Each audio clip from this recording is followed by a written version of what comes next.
6 most disturbing 4chan threads. Lock in. On November 29, 2007, an anonymous 4chan user uploaded a disturbing post. Do people still use 4chan, though? Because I feel like all of these are going to be threads from, like, the early 2000s. Early and mid 2010s.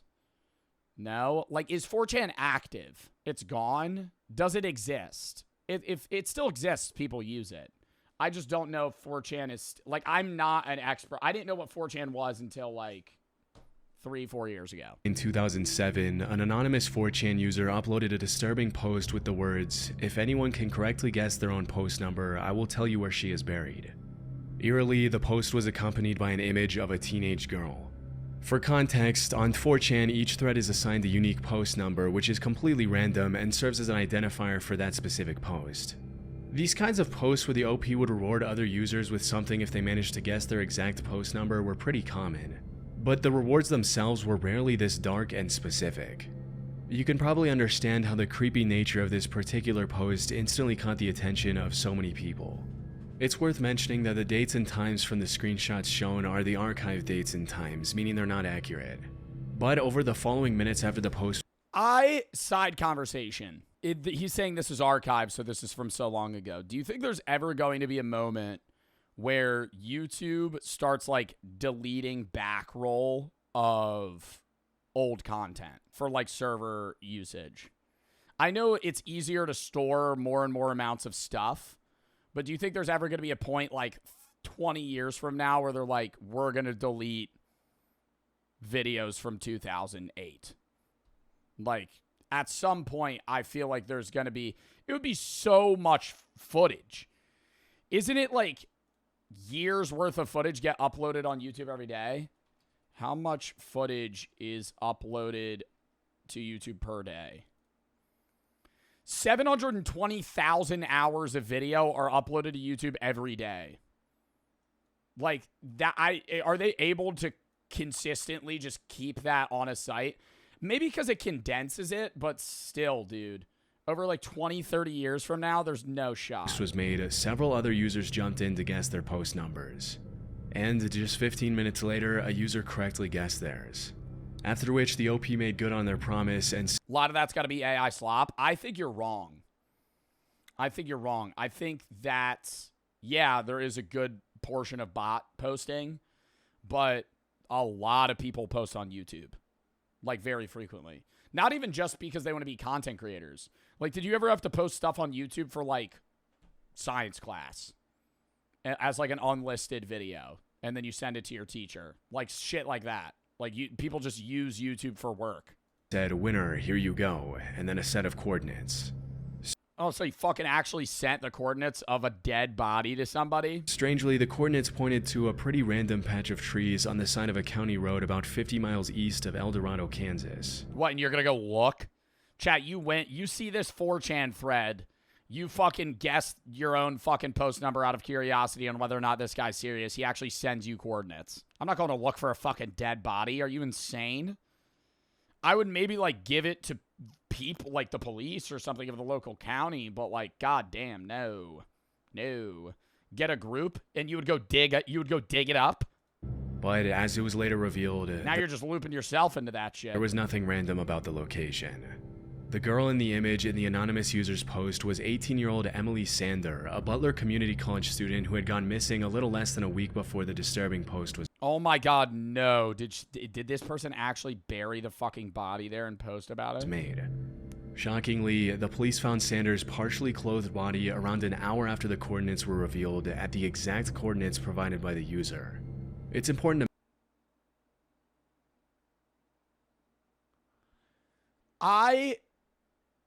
I feel like we've seen so many videos of, like, Reddit accounts or 4chan accounts that say, like, random creepy shit like this, but they're almost always trolls.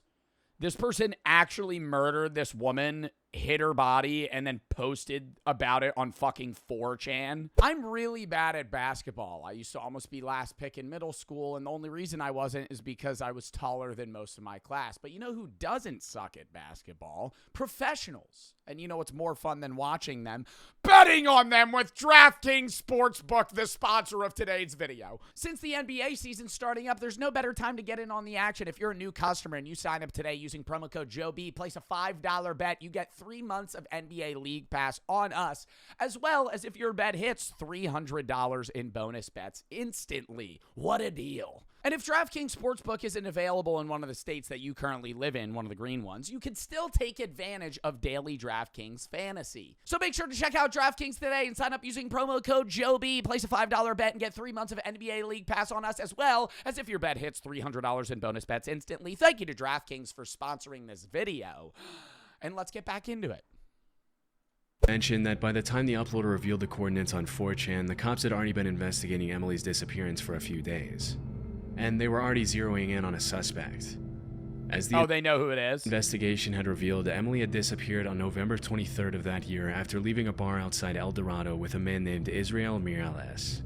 According to 2 witnesses, Number one suspect, probably going to be the guy she left with. Israel had bought Emily and her friends drinks at a Chinese restaurant in El Dorado before accompanying them at a bar called The Retreat. After the two left the bar, Emily was never seen alive again. Following the finding of some pretty compelling evidence of Israel's involvement in Emily's disappearance, the authorities put out a warrant for his arrest. But by then, Israel had already fled to Mexico. Fortunately, due to the severity of the crimes, the cops were able to extradite him back to Kansas for interrogation. During his testimony, the suspect claimed that after they had left the bar, he and Emily had gone back to a motel room together. According to his version of the events, bro, I truly believe that you just should not leave a bar with random people ever. I think the idea, like the hookup culture of getting with somebody that night is so scary that there's only negatives in my mind. Man or woman, mainly for women, right? But the idea of like meeting somebody at a bar, basically blackout drunk, and then agreeing to like go sleep with them at a motel. Like I'm not saying there's always going to be like drugs or like weird intent involved, because a lot of the time there's not. But it's like, dude, you're fucking playing Russian roulette with weirdos, you know? Just banking that this guy's not going to fucking kill you in your sleep. At one point in the night, another man had shown up at the motel room and tried to rob him, after which he allegedly left the motel alone. When he came back a few hours later, Sanders was supposedly dead. The story is already kind of hard to believe, especially when you factor in that after allegedly finding the lifeless victim in the room, Israel claimed that he panicked, put her body in the trunk of his car, and headed to a house where— What? He said somebody tried to break into the motel and he found her body dead and then put her in the car. The motel room and tried to rob him, after which he allegedly left the motel alone. When he came back a few hours later, Sanders was supposedly dead. The story is already kind of hard to Wouldn't you immediately call the cops there? believe, especially when you factor in that after allegedly finding the lifeless victim in the room— Why does your YouTube look like that? I don't know. Is there a YouTube update? I was going to ask that. This interface looks really weird and I don't like it. Is this new? I think this is new. Israel claimed that he panicked, put her body in the trunk of his car, and headed to a house where his 16-year-old pregnant girlfriend was staying in nearby Baxter Springs. Whoa. What? Again, So he met a girl at a bar, killed her, or she died, he's saying, put her in her body, pulled up to his girlfriend's place who's 16 and pregnant, and then what, hid the body? this was already a huge stretch, and it didn't exactly help Israel's case that investigators found a large knife and clothing with his DNA in a trash can at his girlfriend's home in Baxter Springs. When it was more than obvious that Israel was responsible for the crime, a judge sentenced him to life in prison without parole. As for the 4chan thread, I couldn't— Don't you always want to know, like, why? I'm not saying a lot of these guys are normal growing up, right? Or, like, normal people in the sense of, like, doing crazy shit. But, like, it's not, it doesn't make it better. But I'm always like, what motivated you to, that night, pick out this woman, bring her home, and kill her? Like, find any official confirmation some weird fantasy, like a fucking, like they're obsessive with like the idea of killing people for like pleasure. that the post was uploaded by Israel. And it's worth mentioning that because the coordinates were revealed a little under an hour before the cops officially announced where they had found Emily, the thread could have been opened by someone on the police force who knew about the location before the public. That's also just fucking weird as shit. A cop opened a 4chan thread saying he knew the location of a dead body. Still, there's a very real possibility that the 4chan post was uploaded by the killer himself, adding an even more disturbing layer to an already horrific crime. On August 25, 2009, a 4chan user opened a thread with the title, "Look What I Found." The caption read, "So I was looting through some Like, that's what you got to do with a dead body. Once you do it once, your tolerance is high, so you got to do it more. I don't know, man. I think you're relating, like, murderous psychopath serial killers to all people that commit murder. Like, I don't think the average person isn't killing somebody. But I also would say that I think people that are killing people aren't usually getting some sort of sexual pleasure out of it. Usually it's like an anger or malicious intent, not like deriving from a non-sexual emotion. Stuff my dad left when he died, and I found this. Have you killed somebody? No, Mike, I've never killed someone.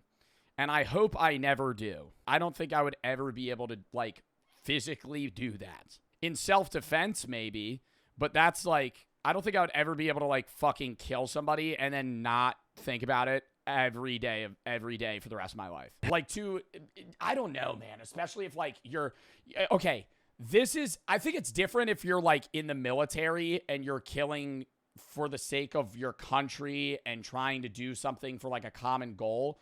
It's still killing people. But, like, that versus murdering someone, stuffing them in a bag and dumping their body in the ocean, like, so do you think you could stomach that? You think you would be able to hold that for the rest of your life? What about self-defense? Even then, I think, yeah, in self-defense, it's different. I'm saying more so, I mean, you're still going to think about that all the time. If you're ever in a situation where you have to kill somebody in self-defense, yes, you're not going to be as guilty, but, like, conscious-wise, but you're still going to think about it all the time. But I'm saying, like, the idea of, like, killing somebody, Dexter can do it. Dexter is a fictional serial killer and a serial killer, okay? That's different. And a live grenade. It seems kind of old, but looks okay to me. What would the random... When I do watch horror films, I will think a lot of the time, I'm not saying... I don't want to ask this question because I feel like this is going to breed weirdos in my chat. But it's like, when you watch horror films that involve somebody trying to hide a dead body, a lot of the time, I don't want to say it's obvious that they're doing something stupid, but, like, don't you think that when people kill somebody and they're just like, I'm going to go bury them in the woods, it's probably not a great play, you know? Like, if you're trying to have a body not be found, I feel like you got to be doing some Breaking Bad type shit. Like, burning their body with acid. You're a pro at it? No. I'm not saying I'm a pro at this. I've never done this. I'm saying from watching this shit where it's like, yeah, they just stuff them in a bag and bury them in the woods a mile from their house. I'm like, dude, I feel like you got to fucking chop up the body, fucking put it in a bone grinder, like fucking, I don't know. Like, you can't just bury it. 4chan user opened a thread with the title, "Look What I Found." The caption read, "So I was looting through some stuff my dad left when he died, and I found this." The old bastard had a live grenade. It seems kinda old, but looks okay to me. What would the random boy... His grandfather just had his dad just had a live grenade in the house? ...or do with it? Next to the caption was an image of the OP's hand holding what appeared to be a live grenade.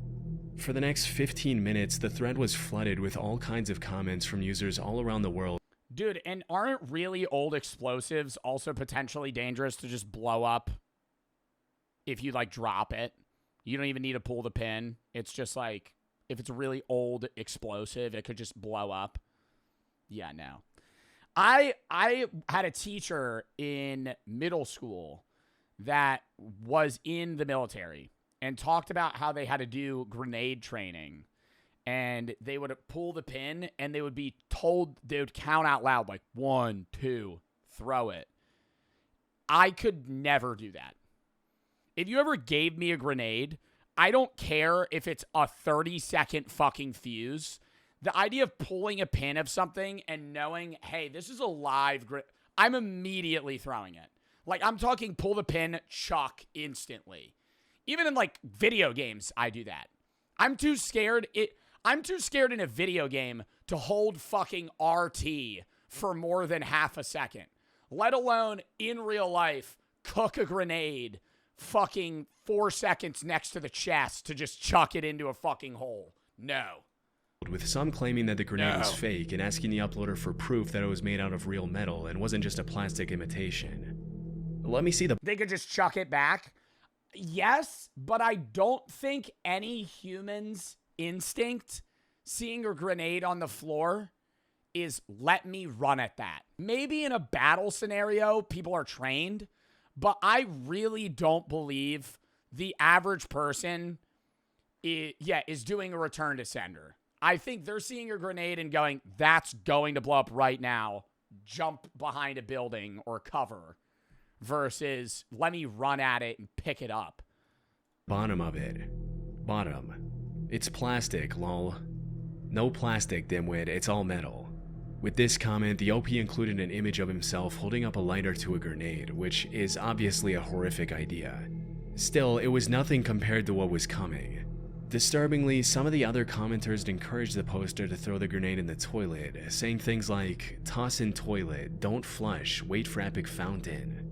You would think that the OP would be able to interpret the comment as a joke, but sure enough, a few minutes later he posted another image, this time showing his hand holding the live grenade over the toilet along with the caption, "What are people fucking doing, dude? Oh my god." I remember when, dude, my friend used to show me fucking live leak videos all the time, and they would fucking traumatize the shit out of me, because he would be like, oh, let's watch this. I'd be like, what is it? And it would just be some dude dying.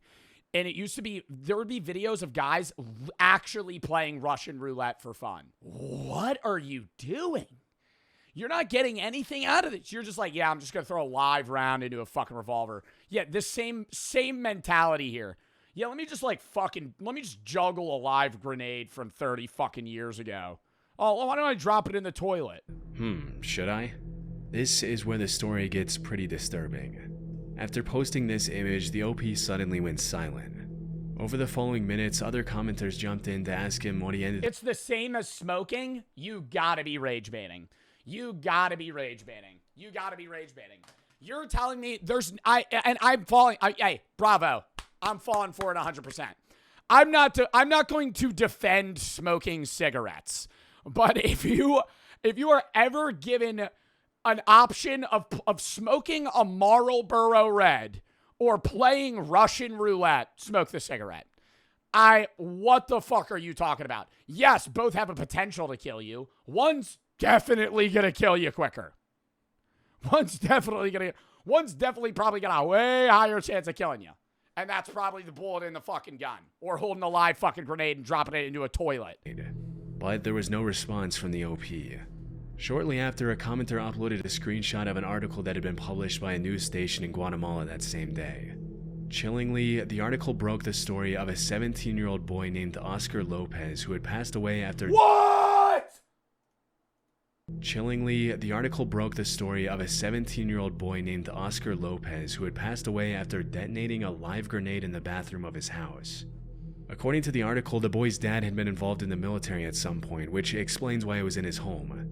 Because of the timing, most of the commenters concluded that Oscar Lopez was the OP and immediately condemned the users who encouraged him to throw the grenade in the toilet. In the weeks following the incident, several news stations from Spanish-speaking countries published the story, which brought a lot of attention to the original thread on 4chan. Over the years, the story of Oscar's grenade has been reposted all over the internet thousands of times. And it's made its way into dozens of YouTube videos covering the most disturbing incidents caused by online threads. However, bro, most disturbing incidents of online threads, there are people that actively post on social media and try to get people to hurt themselves. There are people that go on self-harm Reddit threads and actively advocate for people to hurt themselves or do so. Whoa, man. I'm not trying to relate that to another crime or another type of person, but you're insane. If you're I understand it's online, but Bro, that guy probably acts so casual every day just to go, like, doom scroll at night on threads and be like, yeah, you should do this. Through my research, I wasn't able to find the original article or anything that would indicate that the story was real. Even after spending hours searching through online archives, I found absolutely no trace of the original article, which suggests that the article could have been faked. The only articles I did find were the ones that were published after the incident and cited only the original, non-existent article as their source. It's also pretty suspicious that the article was allegedly published pretty much within an hour of the OP's last comment, which further supports the idea that the whole thing was faked. It's possible that the OP himself could have posted the photoshopped article screenshot from another account yeah. to get attention. Or that he could have made the original post and then went quiet to get a reaction from the crowd, after which another user could have jumped in to keep the story going with a fake news article. Although, it's still very possible this is real, and the original article has just since been lost to time. Because the incident is over 15 years old at this point, we'll likely never know the whole truth. Oh, but it's all anonymous? You're not able to, like, you can't look at, like, people's profiles? Back in 2009, like, he didn't keep posting ever again after that? Dozens of 4chan users started to bring attention to a pretty strange phenomenon that was taking place all over the internet, in which some mysterious comments about key lime pie were cropping up on countless websites, blogs, and forums everywhere online. Although the original 4chan threads in which these discussions took place have since been deleted, I was able to find some more recent Reddit threads covering the same key lime pie phenomenon. Wait, so there was a thread that people were just posting about key lime pie a bunch? In 2016, Reddit user KeyLimeWTF uploaded a long post about his or her investigation into the whole thing, and it read, "So, I'm just gonna throw this one out there since I haven't found anyone who's investigated or discussed this super weird, almost nonsensical mystery. To begin, I was reading a story in my local college newspaper. In fact, it was the most read article on the site. There were 3 comments on the story itself, and one of them seemed utterly strange. There's an absurd amount of references to pop culture names as well as some political names. But the subject of every line relates back to, more often than not, these things. Mrs. Anita Pelaez, Captain Coochie Pelaez, Key Lime Pie, some Coochie's restaurant, North Carolina near the Biltmore Estate, Key West, Florida. And not every post is exactly the same, but some are. Some reference weird. I tried the Captain Coochie's key lime pies, and those pie-gasms healed all my symptoms within the first 4 weeks. A pie-gasm? Highly recommend Captain Coochie's key lime pie for anything that ails you. Can't get enough of that key lime pie, key lime pie, key lime pie. Can't get enough of that key lime pie or I'll just cry until I die. I don't know what I love. I just love my key lime pies. This feels like somebody that's obsessed with, like, slam poetry. Pop culture icons. I don't know if this is like somebody that's murdering people. While some just seem to be weird, out-of-place pie recipes. The oldest post we found was from 2009, with the most recent being an awful TMZ story. Super weird, but if you were to Google or research those names associated with key lime pie, what you would discover is that this has been posted all over US media sites. A couple of things here that we discovered down the rabbit hole. Coochie's Key West Bar and Grill existed in one way or another. Existed, bro. That shit looks like it was fucking a part of the Wild West, man. That looks like it was 80 years ago. Like that one building that's just been abandoned since you've been existing in your city. On local eatery websites and Google Maps, but there's really no information as to what exactly it was. The majority of the posts we found were done by a Jake Carson, a fake name, or by celebrity/political figures. Nothing totally makes sense, yet everything is related. Also, who would go through this much trouble for something as ridiculous as key lime pie for a restaurant that isn't real? I found that pretty much everything the OP was talking about in their post was perfectly true. There are indeed thousands upon thousands of strange comments and reviews about Captain Coochie's key lime pies on countless random websites.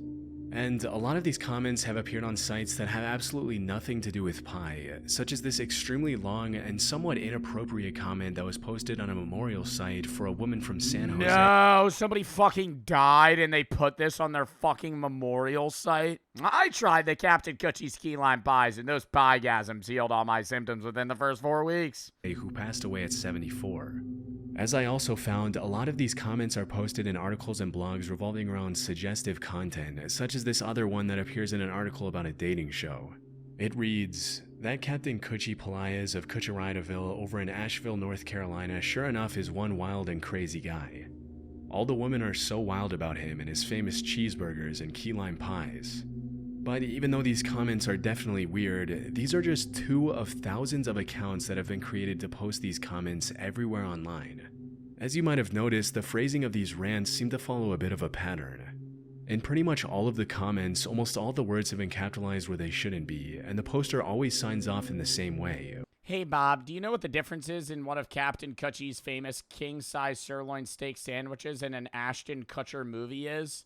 This steak sandwich is so good. Don't forget the key lime pie. It's to die for. With 3 dots after the last word. All right, this is like less an ongoing bit inside joke that somebody's spamming on forums and actually getting really fucking weird.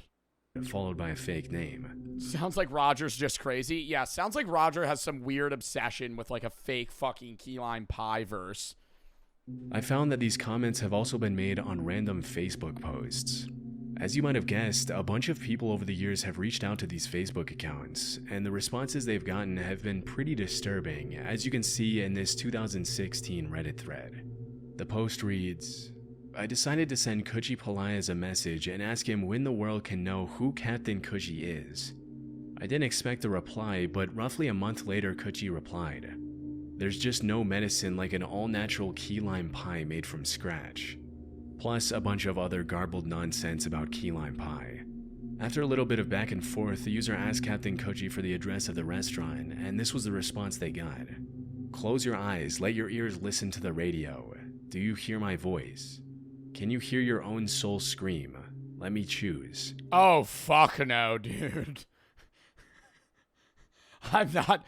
Why are people interacting with this account? I feel like this is a block and let it fucking leave type of thing. My God.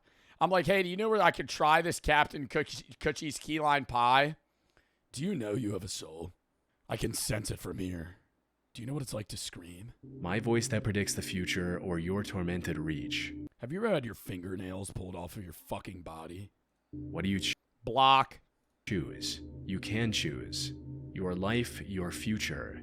As smart as you are, you may have already found out that the radio drama from 75 years ago was the truth. They are on our planet, and they watch and see everything. Oh, no, this guy's actually insane. I feel like he's like perma-tripping. They're on our planet, and they watch and see everything. Yeah, that makes me think he's in like some sense of like religious psychosis. Or he's just in a perma-trip. 5 years ago was the truth. They are on our planet, and they watch and see everything. Don't trust anyone. Don't trust the police. They are already controlled by them. And Salvia? What is he doing? Salvia every day and having the same trip every time? There's no shot, dude. He's been posting about fucking pie-gasms for 5 years. Lines of paranoid ranting. Strangely, the original message was sent in Swedish, which is the Reddit user's native language. What makes this disturbing is that there was nothing on the user's profile indicating that their first language was Swedish, which indicates that Captain Coochie could have stalked the user. And eerily, this wasn't the only time this happened. Whenever people reached out to these accounts to ask for information about the key lime pie phenomenon, they would often receive strange responses with very specific information about their lives that the key lime pie people had no reason to know. Oh my God, stop. The rabbit hole in this mystery goes pretty deep, but some things have been confirmed to be true. For example, as mentioned in the Key Lime WTF's Reddit, would y'all, if y'all saw this guy commenting on like a random forum, would you reply to him? Post, Coochie's Key West Nope. Bar and Grill was a real place in Asheville, North Carolina. You would ask him where the pie is? According to Is it truly gonna give you, does the piegasm truly solve all ailments? I have a really big wart on the back of my... of Reddit users, the original owners were Oswald C. Pelias, Just wondering, does this piegasm truly solve all ailments? aka Coochie, and his wife Anita Pelias. But interestingly, even though the random comments I have an ass pimple. Those are the worst. Oh. and reviews are almost all about Butt pimple? A bimple? pie, the restaurant was actually known for its burgers. Still, despite this information, it's hard to understand where the connection is between the restaurant and the 15-year-long campaign to flood the internet with strange reviews about their key lime pies. Over the years, this has led thousands of people all over the internet to come up with all kinds of theories to explain the phenomenon. The first theory is that all of the comments and reviews are coming from a single poster. Technically, this is a possibility. I mean, it's not uncommon for people with extreme obsessive personalities to become fixated on something as random as key lime pie and dedicate years to spreading bizarre content across Yeah, but it's the same fucking thing over and over again. internet. However, the sheer volume of posts, accounts, and languages involved makes this kind of hard to believe. If you think about it, this would require the poster to individually open and verify thousands and thousands of sub-accounts, which would require a ton of different email addresses and more time than we can imagine. This is why a lot of people have suggested that all of these comments could be coming from a bot. The fact that all the comments are written in a similar style makes this a possibility, but there's one major caveat here. Over the past couple of decades, Google has really cracked down on bot accounts, making it increasingly difficult for random bots to open accounts and post comments on random blogs and sites.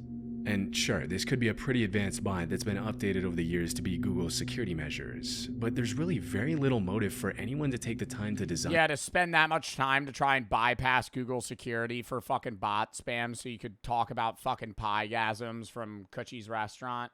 And something like this. Oh my god, do you think it's supposed to be like Coochie? Bro, I feel like this is just some like perv. That's the vibe this is giving. Like Captain, like vagina. I hate saying that word. Like Captain Coochie's key lime pie gave me a piegasm. So in the absence of a solid explanation, Like he's saying Coochie. I don't think it's Coochie. some slightly more disturbing theories have been proposed by the online community. According to one of the most popular ones, these comments could be a coded method of communication for some sort of cult or underground organization with nefarious purposes. This could explain the endless, seemingly random pop culture references and indecipherable strings of garbled text with random capitalization. I also found some Reddit comments where the users alleged that Coochie's Key West Bar and Grill was being used as a cover-up for something more sinister. For example, in 2017, a user posted a comment saying, I grew up— Yo, you ever pass a business? You ever pass a business in your area that's most definitely money laundering? Dude, there are multiple places that I pass on a given basis. They get no business. None. No cars ever there. Dot-ass restaurant. Been open for fucking 8 years, right? You pass them by, I'm like, damn, I haven't seen this restaurant in 4 years. They're still running. No one's there. No one's there. Yo, you're taking drug money. You gotta be. What else is your fucking place doing to stay in business outside of money laundering? Like, how are you fucking running? Dude, there's so many businesses that are just surely in the red. Surely in the red. in Arden and drove by it nearly— Like random corner stores. Like a Family Mart. Bro, you ever seen that shit? Even in like, bro, like big city, like New York City type shit. There's so many unsuccessful businesses that get no foot traffic. Like you're for sure fucking laundering money. That or you're just in debt. every day of my life and never once saw more than one car there. When I reached my 20s, I assumed it was a money laundering operation or something similar. Claire's? No, Boscov's. You ever see a fucking Boscov's? Money laundering. Money laundering. Claire's, I would say, is money laundering for some shit. Forever 21. Yeah, a lot of mall stores. A lot of mall stores. Lids. Don't get me on Lids again. I truly believe Lids is a money laundering business. Okay. Knock on wood. You know, I hope they're not. But, bro, you're not selling that many fucking flat brim hats in 2025. Okay? You're not. I know you're not. I know you're not selling that many fucking flat brim hats. Maybe you got one employee, yeah, but like, bro, you're not turning a profit. Reddit comments where the users alleged that Coochie's Key West Bar and Grill was being used as a cover-up for something more sinister. For example, in 2017, a user posted a comment saying, I grew up in Arden and drove by it nearly every day of my life and never once saw more than one car there. When I reached my 20s, I assumed it was a money laundering operation or something similar. A friend of mine actually ate No business. None. there once many A customer walks in, the fucking bell rings, everybody's head. Never served somebody a day in their life. years ago. I'll have the key lime pie. If I recall correctly, it was empty and the food was unremarkable. It had never occurred to me to do the same. This is honestly just one of those mysteries that you could make an entire documentary series about and you'd still barely be scratching the surface. To this day, nobody really knows where all these comments are coming from, who's posting them, and why or even how many people are involved in this whole campaign. And considering how deep the rabbit hole goes with this one, we can safely assume that it'll probably stay that way for a long time. On Christmas Day 2014, an anonymous 4chan user opened a pretty disturbing thread with the words, "I bought a Wii U, but it was broken, so I..." Is that poop? Is that poop? Is that poop? Opened the Wii U, and this thing was inside. What is this? Next to the captions, the user uploaded a couple of images of some sort of brown oval-shaped object inside the console. At first glance, the OP thought it Yeah, we're getting real fucking... Let's get a 4K image of this. This just looks like feces or a dead bird. was probably something an animal had left in there. But a few minutes Animal, I'm going poop. later, he followed up with some images that looked like something straight out of a nightmare. Apparently, the brown object was some sort of spider nest, and as soon as the OP cracked it open, it looked like this. A few minutes later, the poster commented, I would have a heart attack. Then and there. I don't have arachnophobia, but that would be... Oh my god. I have always been so scared that if you ever kill... Like, have you ever killed a spider in, like, your room? And you see videos where it's like you kill the spider and then all the babies hatch out and it's like 100 of them just run everywhere. I don't know what I would do. Like, what do you do in that scenario? At least Fucking fumigate the room. Oh. the spider's already dead.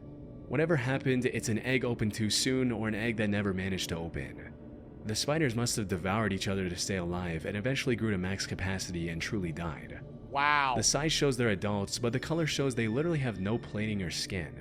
3 minutes later, the OP gave a chilling update saying, this one was still alive. And this is where the thread starts to get a little disturbing. Just a few seconds later, another user commented on the post saying, okay, I googled it for you, OP. That's a dirt dauber nest.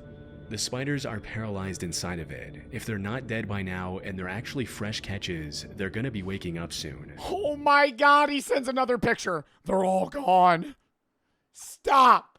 And responding to the image of the live spider the OP posted, the user warned, this spider kind of looks like a brown recluse. If you let it sting you, your arm is gonna start rotting while... Oh, they're poisonous. That's wonderful. Oh, they're fucking deadly spiders in his fucking Wii. While you're alive. Responding to the original picture of the spiders, another user commented, by the looks of it, the last one just woke up, and the dirt dauber might not even have started laying its larvae yet. If that's the case, these might all just be paralyzed.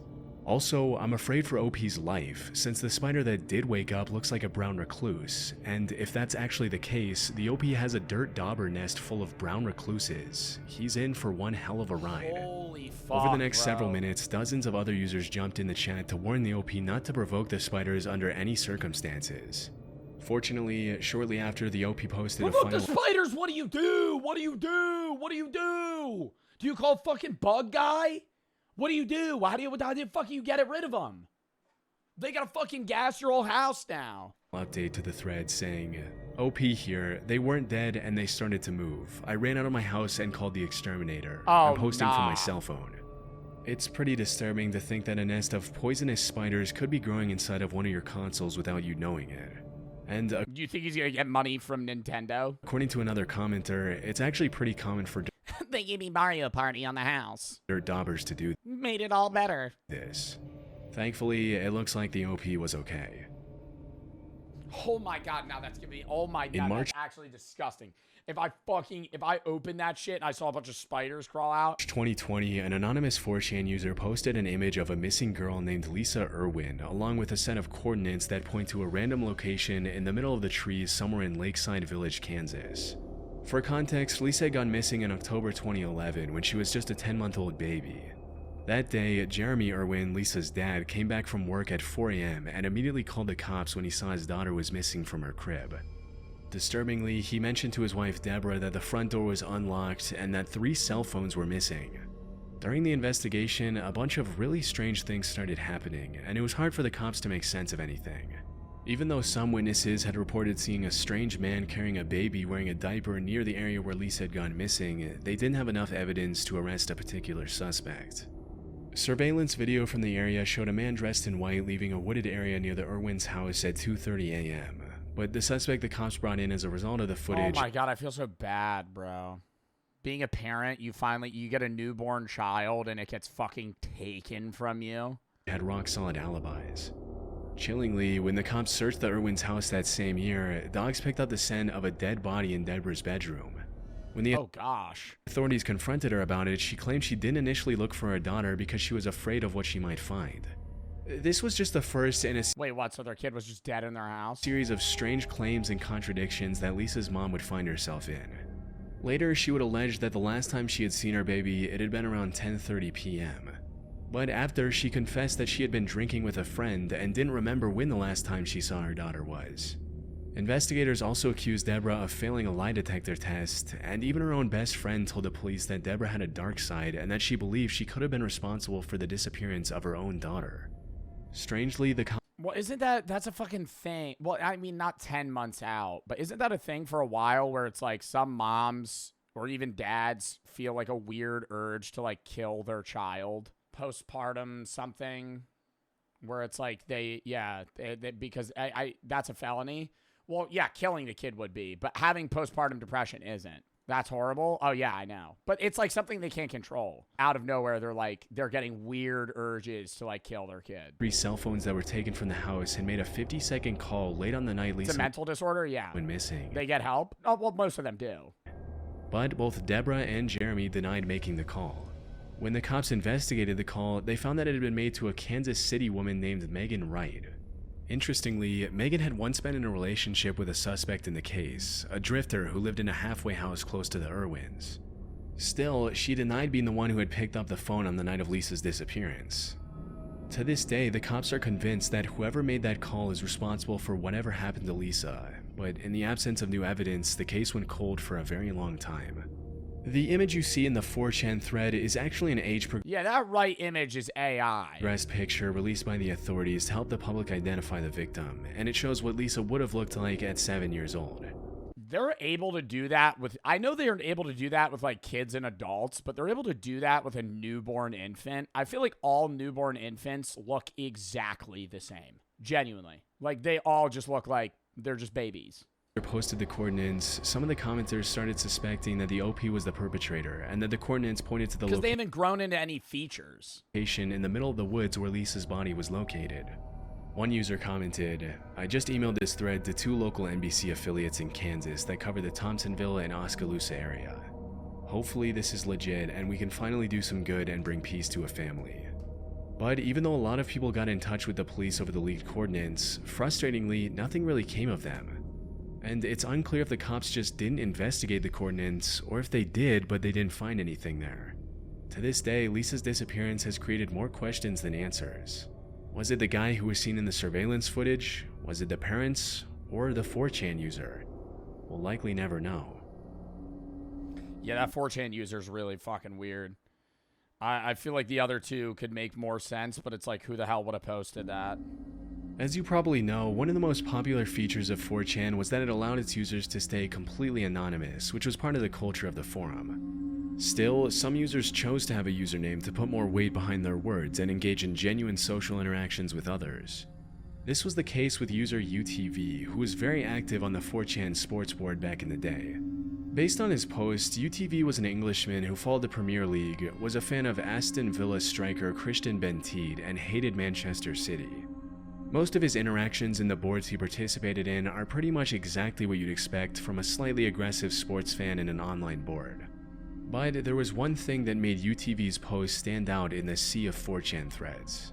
Strangely, ooh, just fucking blatant racism. UTV had a secret admirer, an anonymous secret admirer, that's what we're pointing out? Bro just said national teams shouldn't be filled with foreigners. National teams shouldn't be filled with Africans. 4chan threads. Strangely, UTV had a— we're just gonna glaze by that one. So all of his posts were like really normal outside of this one. Secret admirer, an anonymous user who tracked, archived, and followed every single one of UTV's posts and comments across more than 250 threads. Whenever UTV posted anything, the anonymous user would archive his posts, comment on them, and summarize his activities with perfect precision. At first, it was kind of funny, and it seemed like the user was just a troll who liked to mess with UTV for no particular reason. And it seemed like the trolling had the desired effect, as UTV would often blurt out some pretty aggressive comments at the anonymous user, frustrated with the level of obsession the user had developed towards him. In one thread, UTV commented, "Archiving my posts in here is one thing, but you're actually stalking me in other threads too. Get a life." After weeks of stalking and obsessing over UTV's every move, the user earned himself the nickname The Archiver from other board members who found his activities hilarious. Unfortunately for UTV, the more he engaged with the archiver, the more the archiver would obsess over logging, categorizing, summarizing, praising, and decorating his posts. And I feel like a lot of this is troll shit, though. Like, you're feeding into it, bro. You're clearly like an older man that really likes fucking football, and you're obsessed with your team. And so one guy just finds your channel, rage baits you one time, you full fucking faceplant fall for it, and then he just feeds into it. But after a few weeks, That's you? Yeah, I do fall for rage bait quite often. the plot took a pretty creepy turn. In July 2013, the archiver was no longer satisfied with simply logging the posts, so he started composing songs and poems based on UTV's interests and personality, including a limerick that read, "There was once a young Phil from Kent who loved to call Frodo an ent. He bet against Villa in a 3-1 thriller. They lost and his money was sent." It's worth noting that UTV's real name was actually Phil, meaning the archiver had started finding out more and more personal information about him as time went on. Over the following weeks, Bro just gotta hop off 4chan, man. the archiver progressed from songs and poems to other kinds of worship and When I first arrived, you all circle jerked? What? obsession, which included making ink blot tests featuring UTV's posts, as well as designing detailed floor plans for the home he would like to live in if he and UTV ever moved in together. He even made preparations for UTV's funeral with detailed instructions for his family to follow on the Okay, never mind. This is no longer funny. This is just creepy. No, that's weird. No, that's weird. Yeah, we're drawing the line about, detailed things about the funeral. No, that's just weird. day of the ceremony. The madness continued for several weeks until on October 7, the archiver made his final post about UTV in the TRB board saying, "I have been with UTV for 255 threads. This is the last one. My parents have discovered my UTV works and they have insisted I remove everything of the type from my computer and be done with it. They will be monitoring my activities now to ensure I Bro probably got a cease and desist. cannot do it anymore. This is my final message. I'm sorry to UTV and I hope he sees Or got fucking, like, actually potentially charged for harassment. this and understands. I have one more gift to share with him. This 97-page document contains every personal work I've created that involves UTV in any way. It is for him. I do not want anyone else to read it. However, Oh, nah, no, this is really fucking weird. No, this is really fucking weird. 97-page document he made for him. I cannot stop you from doing so." As the entire internet soon found out, the archiver wasn't lying about the document. He literally compiled an almost 100-page PDF featuring everything he had written and designed over almost 5 months of insane obsession over a random dude on 4chan. The Phil Marillion, as the archiver titled the document, contained detailed information about Phil's posts, his interests, and his interactions with the archiver. Nah, this is so weird. I feel like this started as, like, rage bait and somewhat of, like, a social experiment where you're like, let me just pick a random guy on a thread and just fucking document what he does. And then actually just full on turned into, like, obsessive stalking. On the front page, an explanation for the document reads, "Why am I doing this? Because UTV is my passion, my hobby, and my social life. I love him, and I love archiving his posts. Archiving his posts isn't enough. They are my bread and butter, but this is the salt and pepper on the sandwich that spices it up." The rest of the 97-page document is about as crazy as you'd expect from a guy who spent all his waking hours stalking another guy on 4chan. It contains detailed stories and fantasies involving the archiver and UTV, a detailed plan to make UTV like him more, pictures of inventions and gadgets the archiver designed using snippets of UTV's posts, an incredibly dark and meticulously planned blueprint to abduct UTV What? and hold him hostage. A ransom note. We have your son. Require 40 million to have him to give him back to you. Light on cash. Hostage for 40 million pounds. And so much We're gonna send you a piece of him for every week that we don't get 40 million. more stuff that you can't even imagine. When the archiver shared his masterwork, Phil responded only with a question mark and then vanished forever from 4chan. To this day, the internet What a response. 97 page document, question mark. That's it. still doesn't know what to make of the archiver or his motivations behind obsessing over a stranger to such an insane degree. Some allege mental illness, others think the archiver just genuinely loved Phil. But whatever the case, the PDF served as a wake-up call to be careful. Loved Phil, bro. I feel like that's not love, man. Love's like a caring thing, not creepy. Who you talk to or give information about yourself online, because you never really know what they're doing with it. Wow, bro, that was fucking so weird. I feel like that hard pivoted from rage bait to just insanity. Dude drops a 100-page monologue just to get hit with a question mark. What? What? That's it. Oh my gosh. Well, that was an interesting video. All right.